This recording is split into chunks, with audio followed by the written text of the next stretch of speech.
Hey, poker people, it's Sky Matsuhashi, and this is the Smart Poker Study Podcast. In episode 163 last week, I began the 10th MED with a discussion about the things I do pre-session to mentally prepare myself to have a killer session full of positive EV decisions. It's poker study time, y'all. Thanks for listening. Thanks for subscribing in iTunes or in SoundCloud if that's where you prefer. And for most importantly, thank you for telling your friends. Spread the word, poker people. So last week I mentioned my growing fondness for 80s synthwave music, and it was such an awesome surprise when I saw Thor Ragnarok, and there was a ton of synthwave in there. It's a fun movie. I highly recommend it, and it has a 93% score on Rotten Tomatoes, and it totally deserves that score, let me tell you. And speaking of deserving, my Patreon supporters deserve a big round of applause.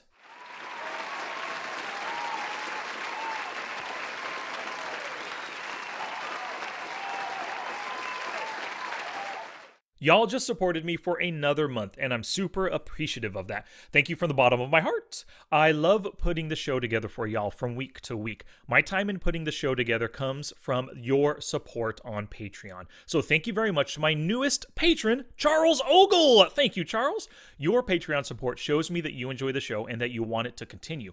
If you'd like to find out how you can support the show, go to patreon.com/smartpokerstudy. There are different levels of support with different rewards attached. And just this week, I sent out November's Patreon rewards. The podcast reward was about the power of betting, and the training video demonstrated how to find opponents who like using aggressive barreling to take down pots post-flop. Once you begin your support on Patreon, you'll get the current month's reward as well as access to the archive of patron-only content. For just a few dollars a month, less than one buy-in, you'll support the show and receive some valuable poker content in return. So visit patreon.com/smartpokerstudy to start your support. Okay, let's get to it. 3 questions with 3 answers today. The questions come to us from Willie, Victor, and Charles. Make sure you head to the show notes page, www.smartpokerstudy.com/pod164, so that you can see all these questions laid out for you. Copy and paste, use those show notes as your notes. Alrighty, it's time to get to it. Gambate! And now for our feature presentation. So the first question of the day comes to us from the Facebook group, and it's from a poster there named Willie. This is what he says. I have a question. My game and win rate have improved lately as I'm getting more out of my study time, especially playing one table online. However, when I'm multi-table, it seems my quality of play decreases proportionally with the number of tables I play. What tips or advice would you have on this? The math would seem to say, calculate the number of tables where the overall EV peaks before overall quality of play begins to diminish. But how would I be able to increase that number? All right, well, thank you so much for that question, Willie, and thanks for being a member of the Facebook group. You mentioned calculating the number of tables where your EV peaks before it begins to decline as tables are added. I think you should forget the math and any kind of calculations and go with your feelings and comfortability. If we want to think about it just mathematically real quick, to mathematically see how much worse your win rate is, you'd have to play a ton of hands at just one table. The same amount of hands at 2 tables, then 3, then 4, then 5, and 6 tables, and so on. If you did this for 100,000 hands per type of play, you're looking at 600,000 hands minimum just to get a good idea of how extra tables affects your win rate. What I recommend instead is that you record how you feel among a few different metrics while playing just one table. Maybe do this over 5 sessions. Treat this as a baseline and use a scale of 1 to 5, with 5 being the best, and record how you feel among these 6 metrics right here. The first metric is the strength of your decisions made, and if you give yourself a 5, that just means great decisions. The second metric is if you felt rushed in your decisions, and if you give yourself a 5, that would be plenty of time to decide and you're not pressured by the clock. The third metric is your ability to analyze and understand your opponents at each table. If you give yourself a 5 here, that means you have a great grasp of the opponents at each of your tables, and you know who to target, who to steal from, who to avoid, etc. The fourth metric can be if you can stand playing this many tables over a normal length session for you. So you would give yourself a 5 if you have no issues playing this many tables, and you can do it for 1 hour or 5 hours, however long your normal session is. The fifth metric to measure is your level of comfortability with this number of tables. So if you give yourself a 5 here, that means you're totally comfortable and you feel there's no need to play less tables to improve your decisions. And the sixth metric is rate the overall strength of your session and play at the end of the session, kind of like a cool down. If you give yourself a 5 here, you're very happy with your play and your decision-making process, and you would play this many tables over and over again, no problem. So after you record those 6 metrics over 5 sessions with just 1 table, do this for the next 5 sessions at 2 tables. Repeat it for 3 tables and so on. You want to compare your ratings with the prior number of tables. Stop when you feel your decisions are poor. Maybe you just don't have enough time to make decisions and you're not comfortable playing with this many tables. Keep your play at the level where you feel you play the best and you're most comfortable. To increase the number of tables you're comfortable with, gradually try to acclimate yourself to it. Let's say you think there's a big drop-off when you play 3, and then when you up it 1 to 4 tables. What I want you to do is start your normal 3-table session, and if you're feeling good, add a 4th table for 30 minutes. At the end of that 30 minutes, assess your play. Give yourself, once again, on a scale of 1 to 5, just rate your play at that time, and then if it's good, if you give yourself a 5, great, continue with the 4 tables. If you give yourself just a 2 or a 1, drop back down to 3. As you try this over and over, kind of gradually acclimating yourself, you'll start to get used to it, and 4 tables will become your new norm. And then when that's your norm, bump it up to 5. When that's your norm, bump it up to 6, and so on. You get the idea, Willie. And thank you very much again for that question. Question 2 today comes from Victor. It's about doing work off the felt. So this is what Victor says. The one thing I know I need to work on is studying off the tables. I have the poker knowledge, or I think I do, but it's really hard for me to study poker off the tables. I'm very sure that if I improve this major leak in my game, my results are going to improve as well. And I totally agree with you, Victor. Thank you very much for sending in that email. This is a common problem many poker players face. It's super easy, and it's often fun to fire up the online tables and start playing, or drive down to the brick and mortar room and playing with some of your friends. Studying, on the other hand, isn't easy, and for most people, it's just not that fun. I think that many of us consider studying to be a chore or a punishment, and we develop this attitude through being forced to study boring subjects way back in elementary, high school, college. But studying is the best way to improve your game, so you've got to do it. Here are the 3 things that I recommend you to do to begin studying more. First step, turn studying into a positive activity. One of the few things in life we have control over is our attitude. I think you need to try and change your attitude towards study from a negative thing to a positive one. Say things to yourself like, studying is something I get to do. Or, I love studying because this is how I will earn more at the tables. Or say something like, my opponents aren't studying, so this is giving me a humongous advantage over them. I don't care what you say, just flip the script in your mind and turn studying into a positive, growth-oriented activity. The second step here to studying more is commit to studying just 5 minutes, 5 days per week. See, we have this idea that we've got to study for 30 minutes or even an hour, and that does feel like a big commitment. I suggest you just commit to 5 minutes. Starting small is always easier when you're adding something new into your routine. What you'll find when you study for just 5 minutes is that you start to get into it, and that 5 minutes will quickly turn into 15, 30, or even 60 minutes of study. I want you to do this for 5 days this coming week and track how much time you actually spent studying. I bet it's going to be way more than just 25 minutes. You'll probably end up spending 5 minutes one day, 15 minutes another, 30 minutes another, and so on. I mean, you might even get up to 2 or 3 full hours of studying this way. And the third step to actually sitting down and getting studies done is you want to study your uncomfortable spots. You are more likely to study when you know what you want to study. Some people don't want to follow my MED series or some other list of things to study, but I know that we all want to fix leaks in our game, and the easiest way to do this is by keeping track of the spots where we feel uncomfortable. Those uncomfortable spots are most likely our leaks. So start tracking this with your own journal or a simple Evernote file as you play. Maybe you're uncomfortable playing out of position, or facing check raises, or maybe you're holding top pair on a 3-flush board, or when you're calling out of the blinds. With this list of uncomfortable spots in hand, you know exactly what to study in the coming week.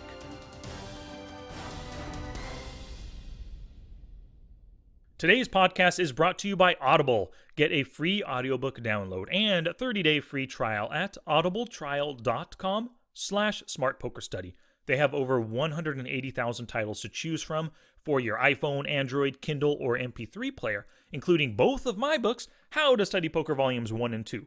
And if you're looking for other poker content from some other people, Audible has Tommy Angelo's book, Elements of Poker, which was released, I think, less than a month ago, in Audible form, of course, or audiobook form. And they also have James Sweeney's book, Unfolding Poker. So please visit audibletrial.com/smartpokerstudy to begin your free trial and get a free audiobook download. And two quick shout-outs today. Josh Banks purchased Poker Tracker 4. He knows he needs to improve his game, his online game, and he knows that Poker Tracker 4 is the #1 way to do so. Thank you very much, Josh, for purchasing it through my affiliate link. And also, Varen purchased the Smart HUD from me. He is using this along with Josh Banks and everyone else who's bought the Smart HUD and Poker Tracker 4 through me. They are just using it to crush the competition, to read their opponents, to understand how they play, to look for exploitations against their opponents. So thank you very much, Varen and Josh, for that lovely support. And if you'd like to support while improving your game, just go to the show notes page for links on how Josh and Varen supported the show this week. Alrighty, back to class, poker people. So question 3 today comes from Charles. Now, it was part of a larger email, but his entire question, I just want to boil it down to the basics right here. He says, could you please explain your HUD stat color coding scheme? All right, thanks for that email, Charles. So I use a color coding scheme that it just makes intuitive sense to me. And because it's intuitive, it's very easy for me to use. It's a stoplight kind of red, yellow, green color scheme. In general, the color red refers to tight ranges. Green is wide ranges, and yellow is middle of the road ranges. I'll go through my color scheme while looking at the most common stat that we all use when we're playing online poker, and that's VPIP, or voluntarily put money in the pot. So this is how I color code this stat. Red is for anybody who VPIPs between 0 and 12%. Yellow is from 12 to 20%. Green is 20 to 35%. And then I go one step beyond. I actually do blue for 35 to 100%. So we'll start with the color red here. I color code 0 to 12% in red because these percentages equate to tight ranges. When I see somebody put money in the pot and their VPIP is red, I know that they're on a tight range. I need to stop, hence the color red, of course, and I need to think about it before I put my own money in the pot to play against them. Now the next range is yellow, and this means middle of the road, or some caution is required when they put money in the pot. For VPIP, this was between 12 and 20%. Somebody who VPIPs in this range is often a tight player. Maybe they're tight passive or tight aggressive, but in total they play a decently wide range that contains plenty of strong hands, as well as weaker hands like 9-7 suited and Jack-10 offsuit. So if they decide to come into the pot, I need to put a little bit of thought before calling or raising them. And the green colored stats indicate wider ranges. So for VPIP, this is 20 to 35%. If someone is putting money into the pot 35% of the time, they've got anything from pocket aces to king-9 offsuit to pocket 2s to 5-4 suited even. So just like at an intersection, green means go. So I'm good to go for exploitive plays here. I can more easily 3-bet these opponents, both for value and as bluffs, and I can call with hands that play well against wide ranges. Hands like king-10 suited or pocket 7s or ace-9 suited can easily be called versus these loose green-colored openers pre-flop. And the final color was blue. Now, for VPIP, this is anything 35% or greater. And of course, this doesn't follow the red, yellow, green scheme, but I needed a color to differentiate the loose from the super loose players. If I see a stat in blue, that means they have extremely wide and very unprofitable ranges. If their VPIP is blue, they cannot adequately defend versus 3-bets, and when they get called, they hit the flop less often than the tighter calling ranges do. Challenge! Here's my challenge to you for this episode. You know that studying will improve your game, so get to it!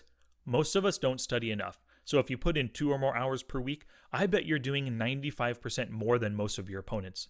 Start by committing to just 5 minutes per day, and I'm sure most of your 5-minute sessions will turn into 30 minutes or more. Now it's your turn to take action and Scooby-Dooby do something positive for your poker game. Now get it on.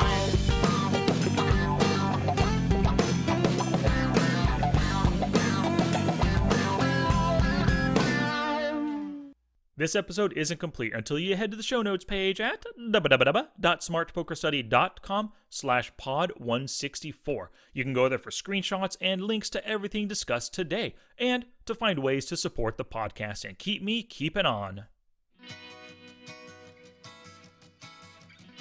Thank you so much for listening today. If you want to learn more or just contact me, all you got to do is type in Smart Poker Study into Twitch, YouTube, Facebook, Instagram, Twitter, and now on Anchor. You can also hear the show on your Amazon Echo device. Just tell it to play the Smart Poker Study podcast on TuneIn. And if you want a question answered on the podcast or just answered in general, send an email to sky@smartpokerstudy.com. Cool beans, poker people. Next week in episode 165, I'll resume the poker mindset minimum effective dose, and I will discuss the things I do on the felt to keep in control and focused. Word of mouth is the best advertising, so thank you very much for sharing the show with other poker people. Your sharing and caring is what helps us grow.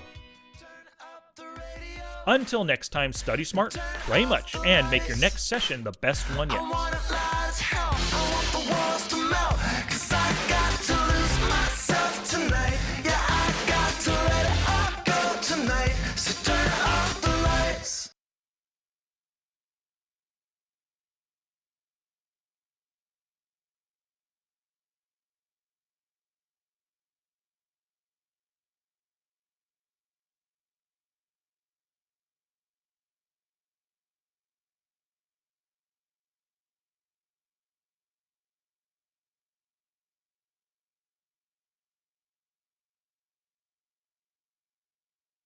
Tune in.